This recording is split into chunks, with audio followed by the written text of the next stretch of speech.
Korean President Yoon Suk-yeol yet again embarked on overseas trips, this time to the UK and France. He aims to bolster ties while in London and promote Busan as the right choice for the 2030 World Expo while in Paris. South Korea's military assigns high odds to North Korea attempting its third launch of a spy satellite this week as it sends a warning. This could result in a partial suspension of the 2018 Inter-Korean Military Pact. Israel and Hamas are reportedly close to a deal to pause the fighting to free dozens of hostages in Gaza, which Israel denies. The IDF could be expanding its operation down to the southern part of Gaza. It's November 20th, 2023. This is News Center. Good evening. Thank you for joining us. I'm Yoon Jung-min. South Korean President Yoon Suk-yeol yet again embarked on overseas trips, this time to the UK and France on the heels of his flurry of diplomacy at the APEC summit. He aims to bolster cooperation while in London and promote Busan as the right choice for the 2030 World Expo while in Paris ahead of the final voting next week. Our presidential office correspondent Oh Soo-young stirs us off. President Yoon Suk-yeol says his state visit to the United Kingdom will serve as a catalyst for Korea to emerge as one of the UK's global strategic partners. Speaking to The Telegraph ahead of his trip on Monday to mark 140 years of bilateral relations, Yoon called for closer collaboration between Seoul and London amid complex global polycrises, including North Korea's nuclear threat and the regime's weapons cooperation with Russia, as well as wars in Ukraine and the Middle East. He also expressed concern over closer collaboration between Pyongyang, Moscow and China, as well as tensions in the South China Sea. These make it all the more vital to ramp up economic and security cooperation with the UK, Yoon told the paper. In a press briefing, Yoon's spokesperson Lee said Sunday that during Yoon's state visit, the two governments would announce a comprehensive document laying out specific areas of cooperation called the Korea-UK Accord. Excluding the United States, it is unprecedented for our country to issue a comprehensive document of this kind. It is expected to be an opportunity to re-establish our diplomatic relations. Following a royal reception, luncheon and tribute to Korean war veterans, Lee added that the South Korean leader would make a speech to Parliament in English, as he did at the US Congress. With Britain's tilt to the Indo-Pacific, its post-Brexit strategy to engage more deeply with countries in the region, amid trade and geopolitical uncertainty in the world, the two countries are expected to bolster cooperation in various fields. The UK has a developed defence industry and is also a permanent member of the UN Security Council. Since Korea will serve as a non-permanent member of the Council for 2 years starting next year, there's great potential for cooperation in terms of security. Also elaborating on economic ties, Lee noted that the UK is the world's sixth largest economy with a GDP of over $3 trillion and a trade volume with South Korea of $12 billion last year.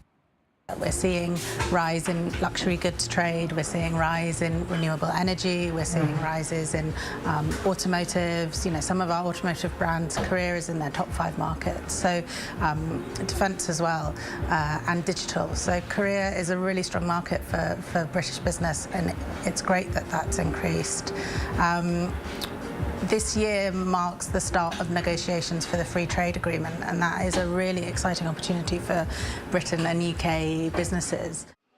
Following his visit to the UK, Seoul's top office says Yoon will head to France for 3 days to promote Korea's bid to host the 2030 World Expo in the port city of Busan, engaging with various delegates of the Expo's organisation based in Paris. He said the final presentation for Busan will be made by an influential figure in the international community ahead of the final vote on November 28. Oh Soo-young, Arirang News. Prior to his UK trip, President Yoon wrapped up his APEC summit diplomacy in San Francisco with a tech roundtable at Stanford University with his Japanese counterpart Fumiya Kishida, reflecting a change in the recent Seoul-Tokyo ties. Correspondent Kim Do-yeon reports.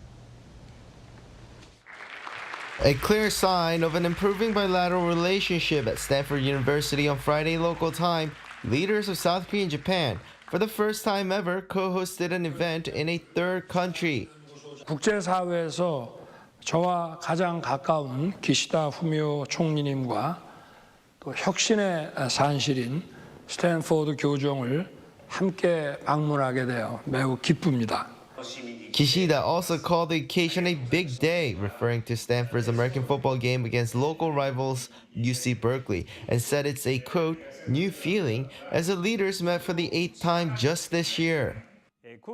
Until last year, no one could have imagined a situation like this. My belief is that if a national leader makes decisions and takes action, it can change the world. President Yoon made efforts to improve bilateral relations since early this year, as cooperation between the neighboring countries had been severed on multiple fronts since 2019, when a South Korean court ruled that Japanese firms should compensate the victims of wartime forced labor during World War II. At this symposium, the two pledged to work together in science and tech, including ways to cooperate in hydrogen energy and tackling climate change. And of course, all this with their other key partner from Camp David Summit, the US. This groundbreaking event was Yoon's last stop of his APEC trip, where he engaged in 3 days of multilateral diplomacy. President Yoon, addressing leaders representing 60% of the world's GDP, proposed an APEC initiative for smart mobility led by South Korea, focusing on eco-friendly and autonomous vehicles. He emphasized South Korea's aim to pioneer rule-based AI development and advocated for a return to rule-based multilateral trade. Amidst all this, he met with leading business figures in the US as well, with 4 companies, General Motors, DuPont, IMC, and Ecolab, announcing investments to South Korea totaling $1.16 billion US. By attracting foreign investment through the top office's diplomatic efforts, we can immediately contribute not only to our economic growth, but also to the creation of good jobs. The investment from 4 US companies is expected to generate numerous high-quality jobs, especially in advanced industries like automobiles and semiconductors. In addition, his participation at the Sideline Summit among the 14 IPAF members garnered attention, as 2 more pillars on cooperation on clean energy and anti-corruption measures were officially accepted, with only the 4th and final pillar on trade matters to be agreed. Kim Do-yeon, Arirang News. Moving on, South Korea warns North Korea against a third attempt at placing a spy satellite into orbit, which could take place within a week. The launch could mean a partial suspension of the September 19th Inter-Korean Military Pact. Our defense correspondent Choi Min-jung explains. South Korea's military has warned North Korea to immediately stop any preparations to launch a military reconnaissance satellite. Chief Director of Operations at the Joint Chiefs of Staff, Kang Ho-pil, vowed Monday to take necessary measures if Pyongyang were to ignore the warning. We are sternly warning North Korea to immediately stop the launch of the military reconnaissance satellite, currently under preparation. If North Korea presses ahead with the launch despite our warning, our military will take necessary measures to guarantee the lives and safety of our people. Although Kang did not elaborate on what those measures would be, the government is widely anticipated to partially suspend the Inter-Korean Military Pact signed in 2018, also known as the September 19th Military Agreement. The pact, which established no-fly zones near the border, has recently been called into question as it restricts Seoul's surveillance and reconnaissance capabilities amid escalating North Korean threats. We believe there will be necessary progress made through consultations with relevant ministries and through the correct channels. It is rather unusual for military authorities to issue a warning before a launch, but a JCS official explained that the warning was made based on the results of the National Security Council meeting held Monday morning, which looked at the possibility of a spy satellite launch by the North, as well as countermeasures against it. JCS's warning comes a day after Seoul's defense chief Shin Won-sik said in a broadcast interview that North Korea may launch a military spy satellite within a week or so. Shin said the North is believed to have almost resolved its engine problems with Russia's help. North Korea has already made 2 failed attempts in May and August. Choi Min-jung, Arirang News. Israel and Hamas are reportedly close to a possible truce deal for an initial release of dozens of hostages held by Hamas in Gaza. Israel, meanwhile, denied that any such agreement was being considered. Kim Jong-sil has the latest. According to Al-Ghad and Israel's Ynet, a Hamas official told the Arabic newspaper that a pause in the fighting in the Gaza Strip will come into effect at 11 a.m. on Monday local time as part of an agreement to release hostages held by Hamas. Ynet reported that an Israeli official denied the report, saying there had been no such agreement. The Washington Post reported over the weekend that the deal was, quote, a detailed 6-page set of written terms that would require all parties to the conflict to freeze combat operations for at least 5 days, while an initial 50 or more hostages are released in smaller batches every 24 hours. Meanwhile, the Israel Defense Forces has released a video of an underground tunnel at the Dar Ar-Shifa hospital compound, the largest medical facility in Gaza. The video that was filmed on Friday begins outside the tunnel shaft and into the inside, showing a tunnel extending some 55 meters underground. The IDF said the underground tunnel had stairs, a blast-proof door, and a firing slot that could be used by snipers. It also released CCTV footage from the hospital showing alleged Hamas militants dragging other men inside the building. Hamas was hiding and murdering our hostages in Shifa Hospital. Hamas was building terror tunnels underneath Shifa Hospital. The IDF confirmed that these men were Thai and Nepalese nationals who were taken to the hospital following last month's attack. A senior Hamas official denied the claims. They claim this hospital was a command center, control, administration and domination, an issue which is much bigger than just a tunnel. Where is that? There's nothing of that sort. Meanwhile, an Israeli military spokesperson indicated on Friday that IDF operations would advance into southern Gaza, but did not indicate the timing. This comes after Israeli forces have largely succeeded in taking control of northern Gaza. A total of 31 premature babies from the same hospital were evacuated on Sunday to Gaza's southern city of Rafah. The babies will be transferred to Egypt. Kim Jong-sil, Arirang News. Japan has now released the third batch of wastewater from the destroyed Fukushima nuclear power plant, discharging another 7,800 tons into the Pacific Ocean. The operator of the plant, Tokyo Electric Power Company, announced that the discharge, which began on November 2nd, was completed on Monday. The same amount of water was released in each of the two earlier discharges for a total of 23,400 tons so far. Japan aims to release another batch of water early next year and discharge a total of 31,200 tons by March 2024. The South Korean government, which had earlier sent a team of monitoring experts to Fukushima, also confirmed Monday that the process was completed and said the level of tritium remained below the limits.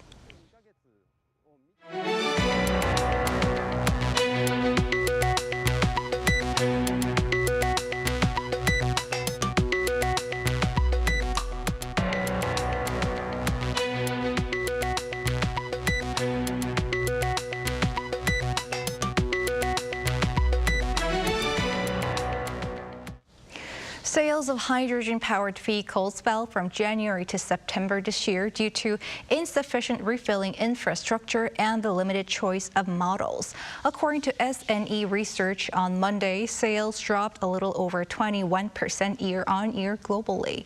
But while Hyundai saw its sales fall around 50% compared to last year, the company kept its position on top of the global market with an over 38% share. By country, South Koreans bought the most hydrogen-powered vehicles during the same period, despite a drop of about half from that of last year.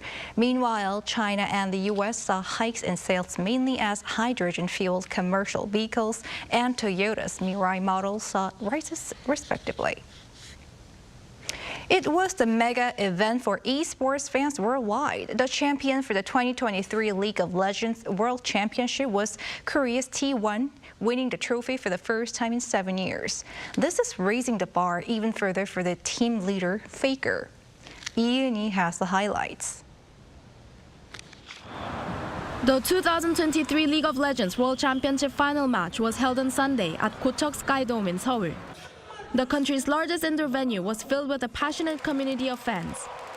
And kicking off the climax moments of the 2023 League of Legends World Championship, video game developer Riot's new virtual pop group, Heartsteel, performed at the opening ceremony, which also featured K-pop group NewJeans, who sang the championship's anthem, Gods. This year's theme is the grind, the glory. Behind every trophy is a long journey of dedication and hard work. Here, a sellout crowd of over 18,000 have gathered to witness the moment of glory. The Korean League's T1 and Chinese League's Weibo Gaming competed in matches played in a best-of-5 format. T1 took control, winning the first and second matches. You could feel the passionate support and desperate cheering of the fans watching, knowing that the win was in sight. This is my first time to watch matches on site, and the atmosphere here is so exciting. I also enjoyed New Jean's performance. Victory in the third round meant T1 lifted the Summoners Cup and set a new record for League of Legends World Championship wins. It makes it even more special that they were able to celebrate the victory in front of their home crowd. Over everything, I'm so grateful to be able to play in front of so many people. And to be honest, the result is not important to me. I was at Worlds last year and their defeat was crushing, so it was great to see them, have that comeback this year. T1 player Faker, seen as an inspiration for many gamers, is now the only League of Legends player in the world to have won the World Championship 4 times. I believe that as long as we are willing to learn, the victory will come. This time, I was also lucky enough to win. I set a goal for this competition to not care so much about the result and to just focus on the process. And I believe that did enhance my skills during the games. I learned so much during this Worlds. Now teams from South Korea have 8 world champion titles since they started participating in 2012, which was the tournament's second year.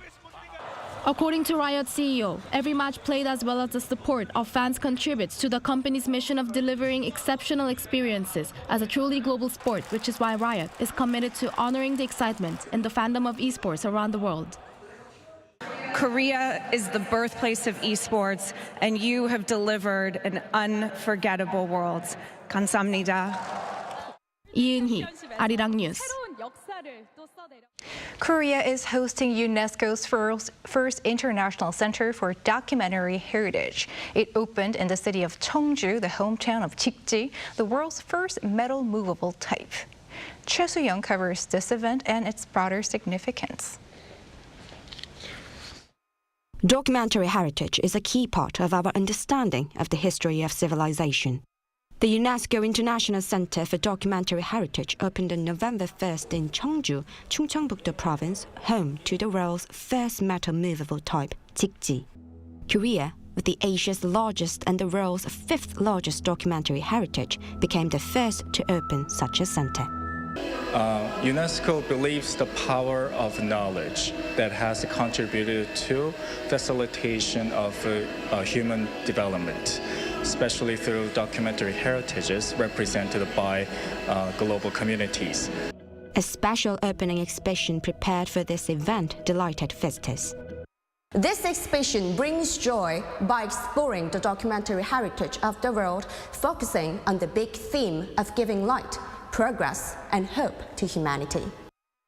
Visitors can experience the history of humanity, accompanied by records as they pass through 5 zones. In the Zone 1, an artwork shapes light against the darkness using the Nebra sky disk likely created in the Bronze Age, showing celestial phenomena as a motif using light and shadows. You can also see the big wall art screen, which combines documentary heritage with modern digital media. The head director of this opening exhibition said anyone can truly feel the essence of the light. I use light as a metaphor so that the audience can actually feel the discovery and the significance through their own discovery through by being in the exhibition. Additionally, visitors can contemplate records of humanity's darker moments such as war, disease and discrimination, and witness the efforts made by humanity to overcome such darkness. In the final zone, visitors also have the opportunity to leave their own records by writing a letter. I want them to forget about everyday, worries, forget about the congested traffic and city noise and the lights, noisy lights and signs on the way. The exhibition will be open until June 28th next year. Choi Soo-young, Arirang News.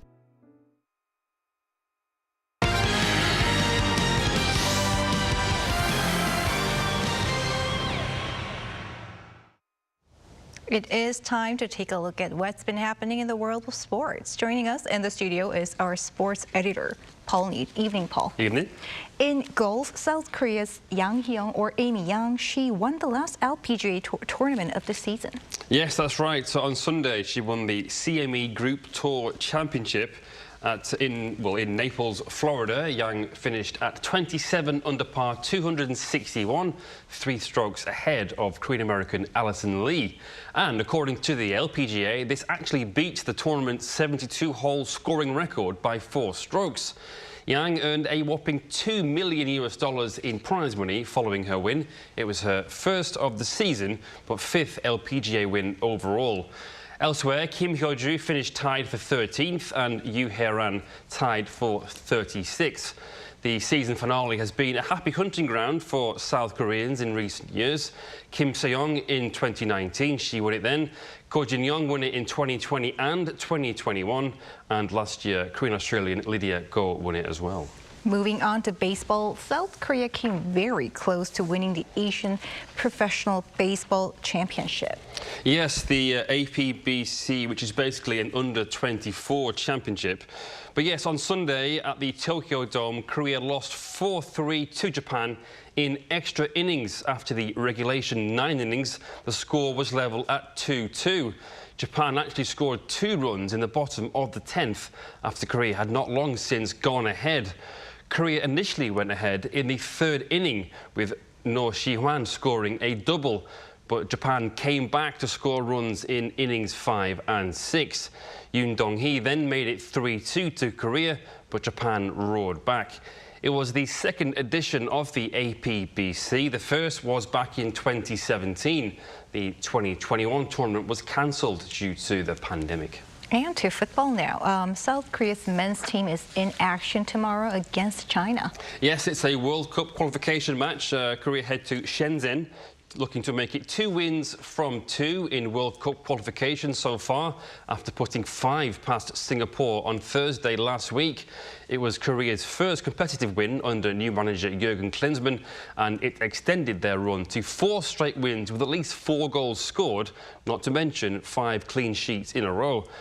On Thursday, though, the goals came from Cho Gu-sung, Hwang Hee-chan, Son Heung-min, Hwang Hee-jo and Lee Gang-in. 5 different scorers, all on the books of clubs in Europe. China also won their first qualifier on Thursday, beating Thailand 2-1 away after going a goal down. Korea last faced the Chinese in World Cup qualification in 2016 and 2017, winning 3-2 at home in September 2016 and losing 1-0 away in March the following year. Fingers crossed. And our final topic is tennis. Novak Djokovic has done it again. Yes, he's in the history books once more. On Sunday in Italy, Djokovic won the 2023 ATP World Tour Finals. He beat Carlos Alcaraz 6-3, 6-2 to claim a record-breaking 7th ATP Finals title. He had been level with Roger Federer with 6 leading up to this year's competition. It was also his 71st big title, which takes into account Grand Slams, ATP Finals, ATP Masters 1000s, as well as Olympic gold medals. So what's next for the Serbian to achieve? Well, the aim now is to become only the 3rd player to win over 100 titles, joining Jimmy Connors with 109 and Roger Federer with 103. All right, nice wrap-up. I'll see you next week. Thank you. See ya.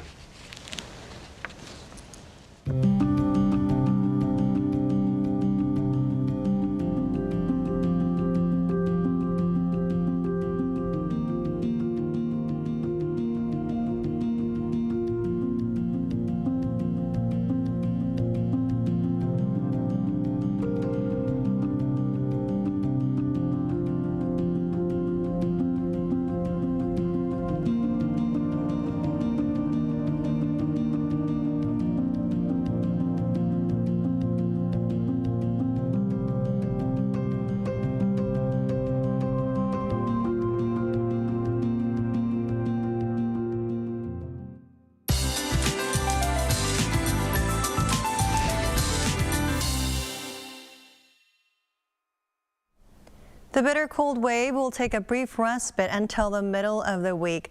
Conditions will be fairly moderate tomorrow, but be mindful of big contrast in daily temperatures.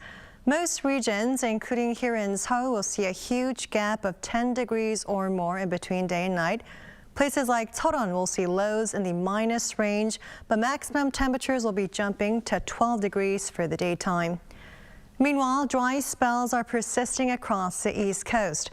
Conditions are especially dry for Gangwon-do province with advisories in place.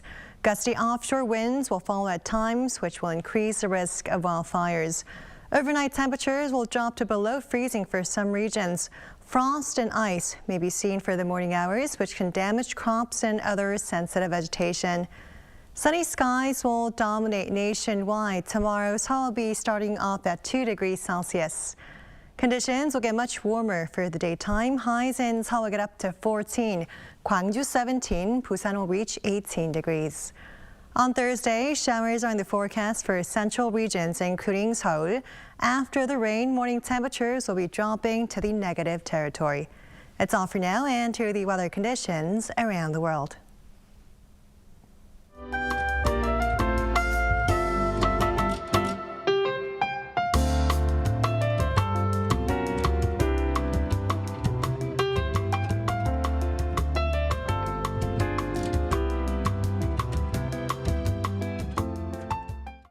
That is News Center for tonight.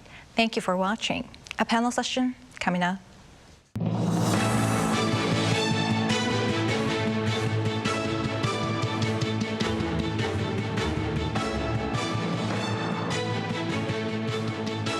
I'm live.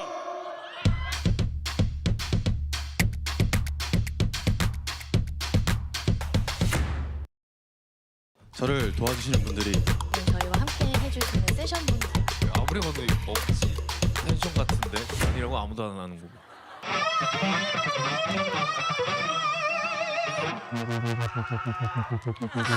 좋아요.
Lotte takes a new leap beyond its boundaries. Our change will lead to better lives for all. New Lotte, the power of a better world. New today, better tomorrow. Lotte. 한국에 오면 먹어야죠.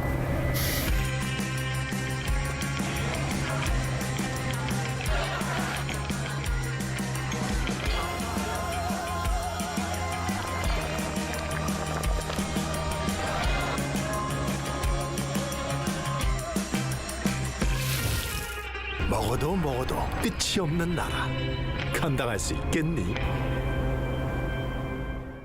하나, 둘, 셋. Hey, Mr. Cupid,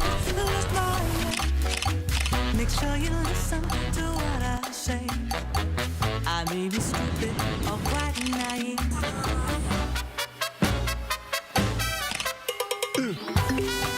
끝없이 쏟아지는 포토스팟. 휴대폰 한 대로 감당할 수 있겠니? Arrow straight through my heart.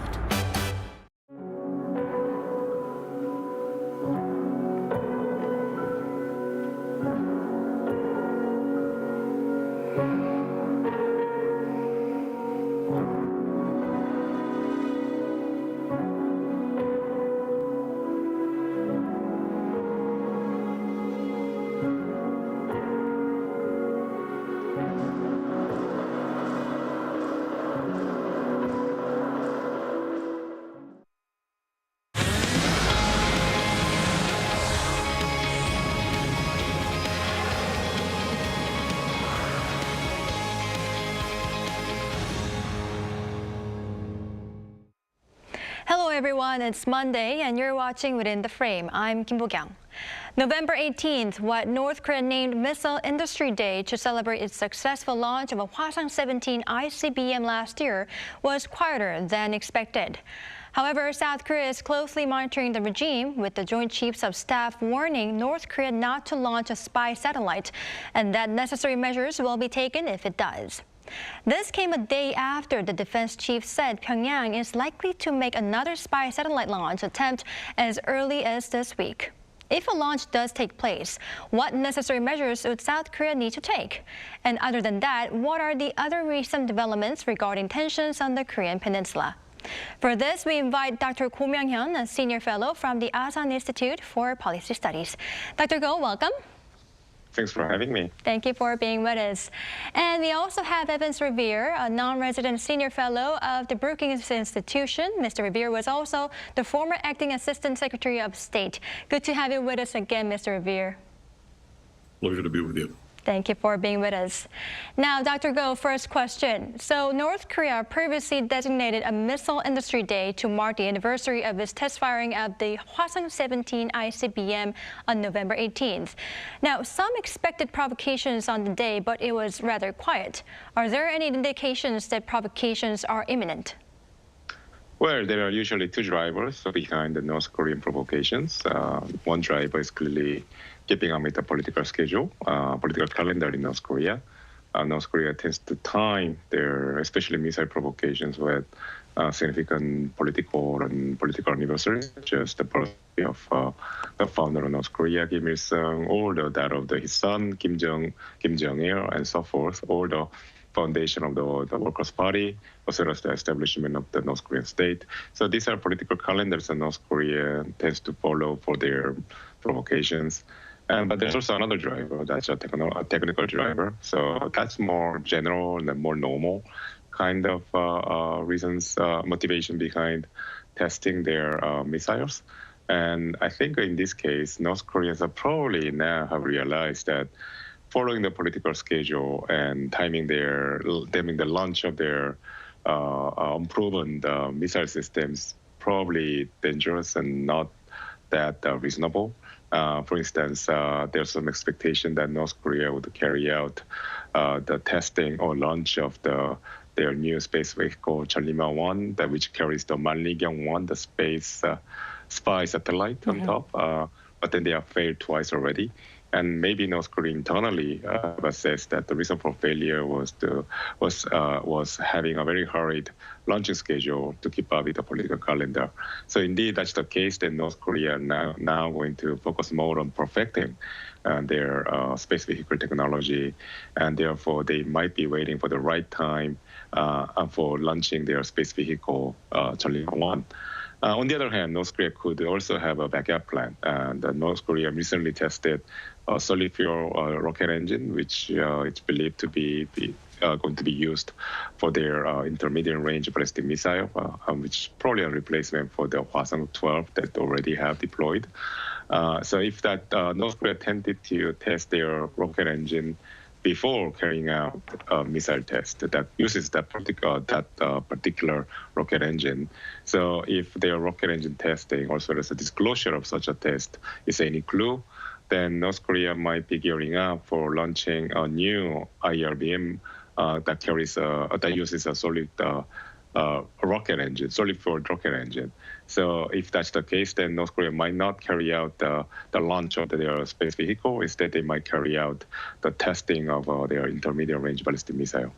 Right, I see. Well, as our Dr. Go already pointed out, since North Korea recently tested a new solid fuel engine for its IRBMs, it is highly possible that it will test fire an IRBM if it does not continue with the plan to test fire another, launch of spy satellite. Now, Mr. Revere, I'd like to tap on more about this solid fuel IRBM engine.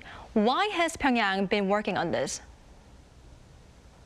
Well, North Korea has over the years increasingly been focused on developing solid fuel ballistic missiles, short, medium, and longer range systems. And from the North Korean perspective and from a military perspective, this makes a lot of sense.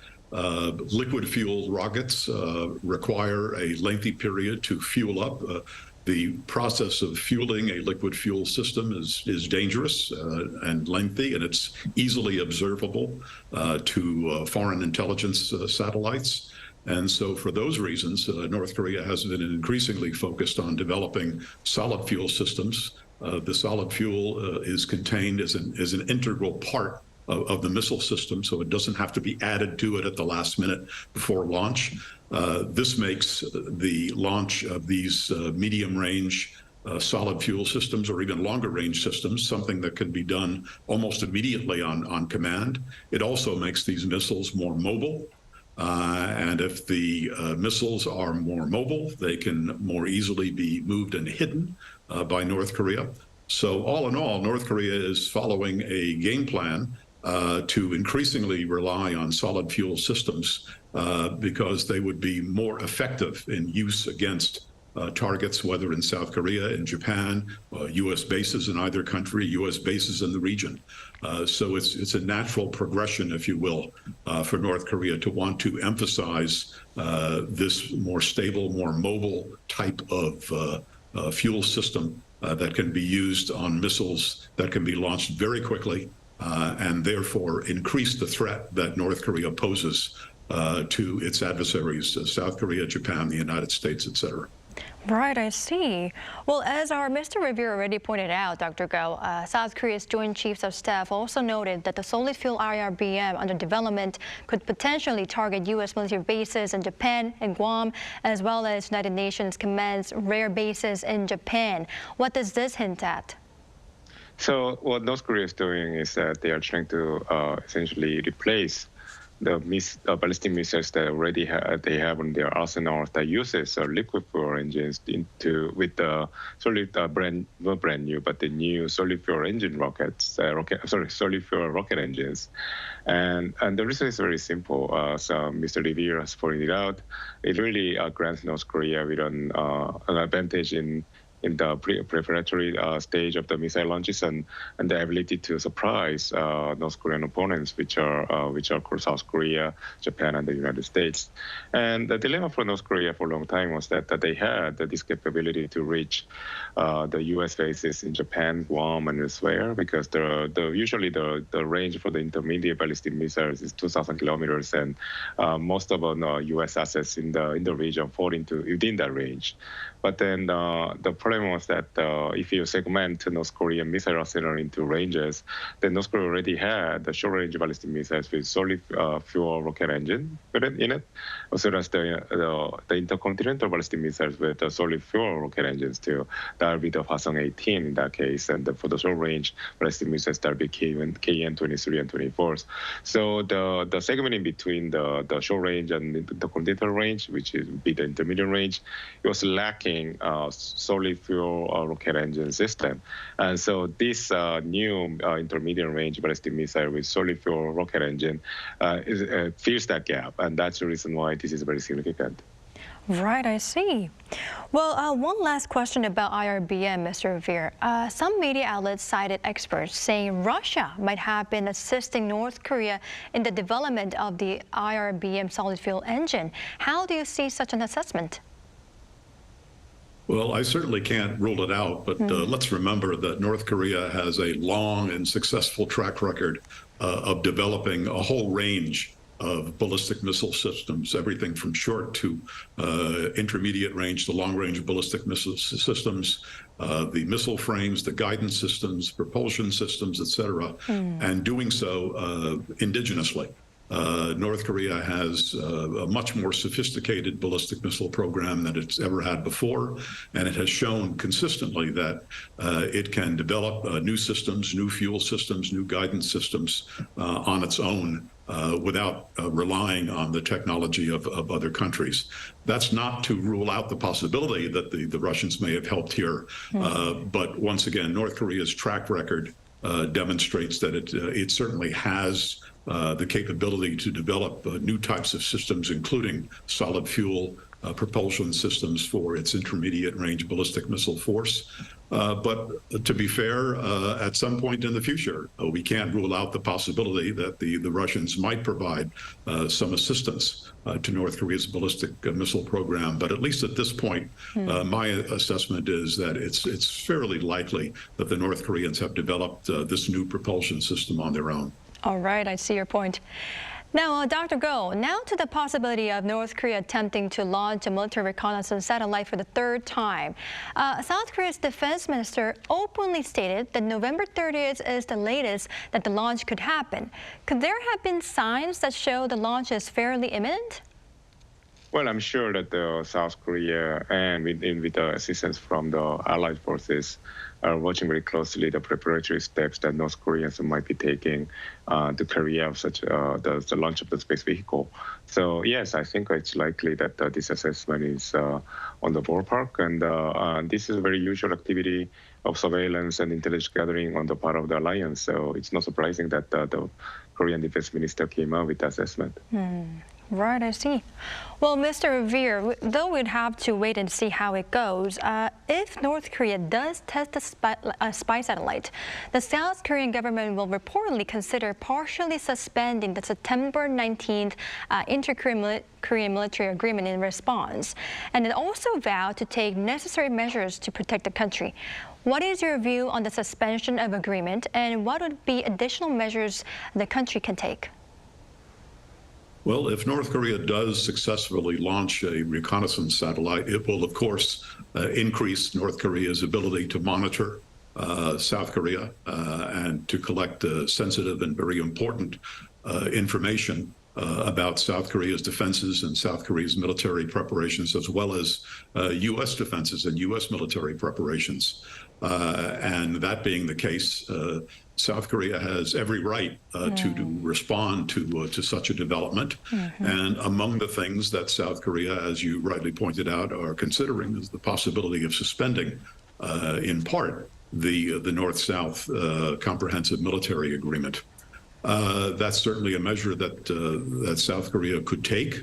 One of the main criticisms of that comprehensive military agreement, one of the main criticisms that a number of people have made, including members of South Korea's national security and military systems, is that it has diminished South Korea's ability to collect intelligence information along the DMZ and across the DMZ.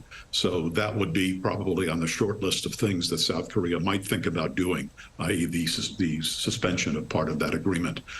South Korea, if it decides to go down that route, would be justified in doing so, but at the same time, South Korea would have to balance the gain to be made from suspending part of that agreement to the potential downside of suspending part of that agreement, and they will have to have the appropriate calculation because there are others who argue that there are many components of that comprehensive military agreement that work to South Korea's advantage. So this is going to be a tough call for South Korea, but it's one that I'm sure that they'll make ultimately the right decision on. I see. So South Korea has every right to suspend the agreement if North Korea does launch another spy satellite, but it might have to consider downside. All right. Well, Dr. Go, changing our topic to Kim Joo-ae. It has already been a year since Kim Joo-ae, the daughter of leader Kim Jong-un, appeared in public. Could you tell us what was the occasion on which she was first unveiled to the public, and what activities has she been involved in since? Well, Kim Joo-ae was first appeared in public in December 2022, if my memory serves right, for the occasion of unveiling of the Hwasong-17. Multiple warheads, intercontinental ballistic missile that North Korea developed, and after North Korea first deployed the first intercontinental ballistic missile system, Hwasong-15, and it was a major technical achievement, at least according to North Koreans. So I think Kim Jong-un used this occasion to showcase not so much his daughter, but actually the Hwasong-17, and to imbue the unveiling of another ICBM system with a special significance. And it wasn't also clear at the beginning, but then it was revealed subsequently as Kim Joo-ae appeared in other weapon testing grounds as well as parades and so forth. Because the North Korean media accompanied the Kim Jong-un's appearance with explanations of why Kim Joo-ae was in those places at that time. And the reason was very straightforward, that Kim Jong-un, or North Korean regime, was using Kim Joo-ae as a symbol of linking, say, like the present struggle engaged with the North Korean people, which is like really suffering, subject to sanctions and self-induced COVID-19 restriction measures, with the future peace and stability in the Korean Peninsula precipitated by the fact that North Korea is a nuclear state. So essentially, Kim Joo-ae had become a prop in the North Korea's propaganda machine that symbolizes the North Korean regime's I would say, like, the North Korean regime's I would say, justification for their illicit nuclear development, and trying to beautify or add flourish into this brutal, I would say, weapon system, nuclear weapon system, in fact, and then by linking the ICBM to the image of Kim Joo-ae, or a girl who was only 10 years old. So in that sense, I think this was the purpose of the North Korean propaganda machine putting Kim Joo-ae at the forefront of this kind of military events. Essentially, send a message to the North Korean public as well as the international community that North Korea is essentially developing nuclear weapons, not just to attack other countries, but then to essentially ensure the stability and the peace for the North Koreans themselves. Right, I see. So as our Dr. Go pointed out, she definitely made appearances in public time to time. And though there are, differing views whether she is the heir apparent or not, Mr. Revere, I'd like to ask your opinion. What is your view on this? Well, she has certainly the most important qualification for succeeding her father and becoming the leader of North Korea at some point in the future. And that qualification is that she is part of the so-called Paektu bloodline. And that's important to keep in mind going forward. She's also obviously the daughter of the leader himself, which gives her yet another qualification. But let's keep in mind that she's not the only person who is part of the Paektu bloodline.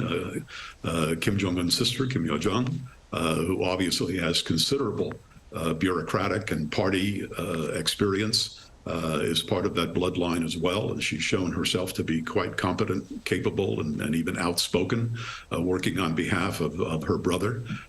So we'll have to look and see what happens in the future here. But it's very clear that we've got not just one potential candidate for future leadership of North Korea. We've got at least a couple, and perhaps some more waiting in the wings as well. All of whom check that important box of being members of the Paektu bloodline. All right, I see. So though she has all the qualification, we'll have to wait and see how it goes. Now, Dr. Go, meanwhile, since Kim Joo-il's appearance at September 9th military parade marking the 75th anniversary of the regime's founding day, she has not been seen again. What could the reason be? Simply because there wasn't any main event? Oh, I think that's exactly what happened.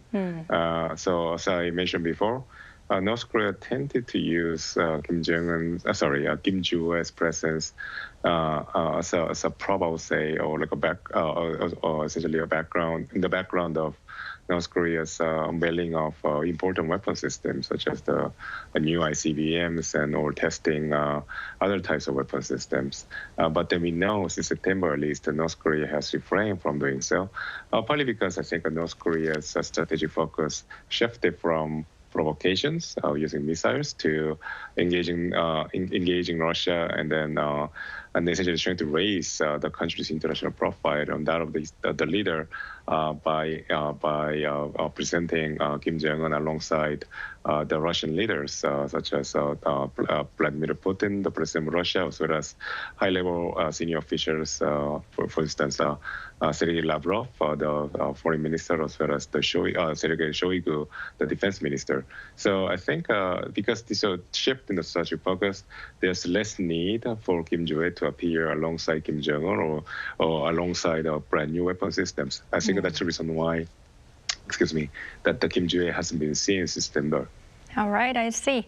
Now, before I let our experts go, I'd like to briefly tap on how South Korea and the United Nations Command member states adopted a joint statement last week. Mr. Revere, they vowed a united response in the case of aggression from Pyongyang. What significance did it have? This was a very powerful and very timely reminder that the problem of the security of the Republic of Korea, the defense of the Republic of Korea against North Korean aggression, is not just a South Korean problem. It's not just the U.S.-ROK alliance problem.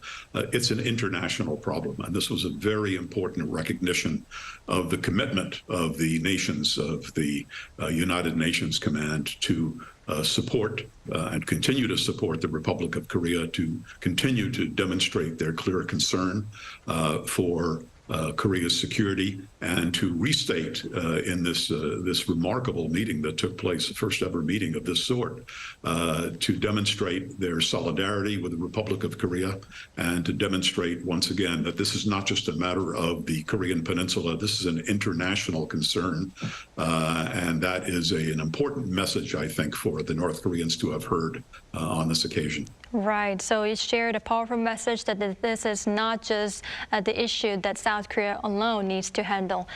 All right, well, that's all the time we have for today's edition. Thank you, Dr. Go and Mr. Revere, for your time and insights. We really appreciate it. My pleasure. Thank you. Thanks. All right, that's all for Within the Frame tonight. We'll be back tomorrow with more in-depth stories. Thank you for watching, and goodbye.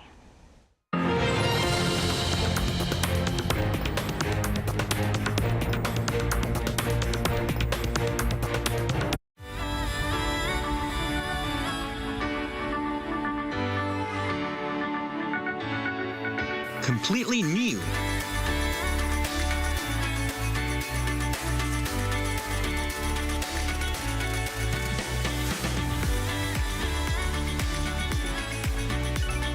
But something anyone can relate with.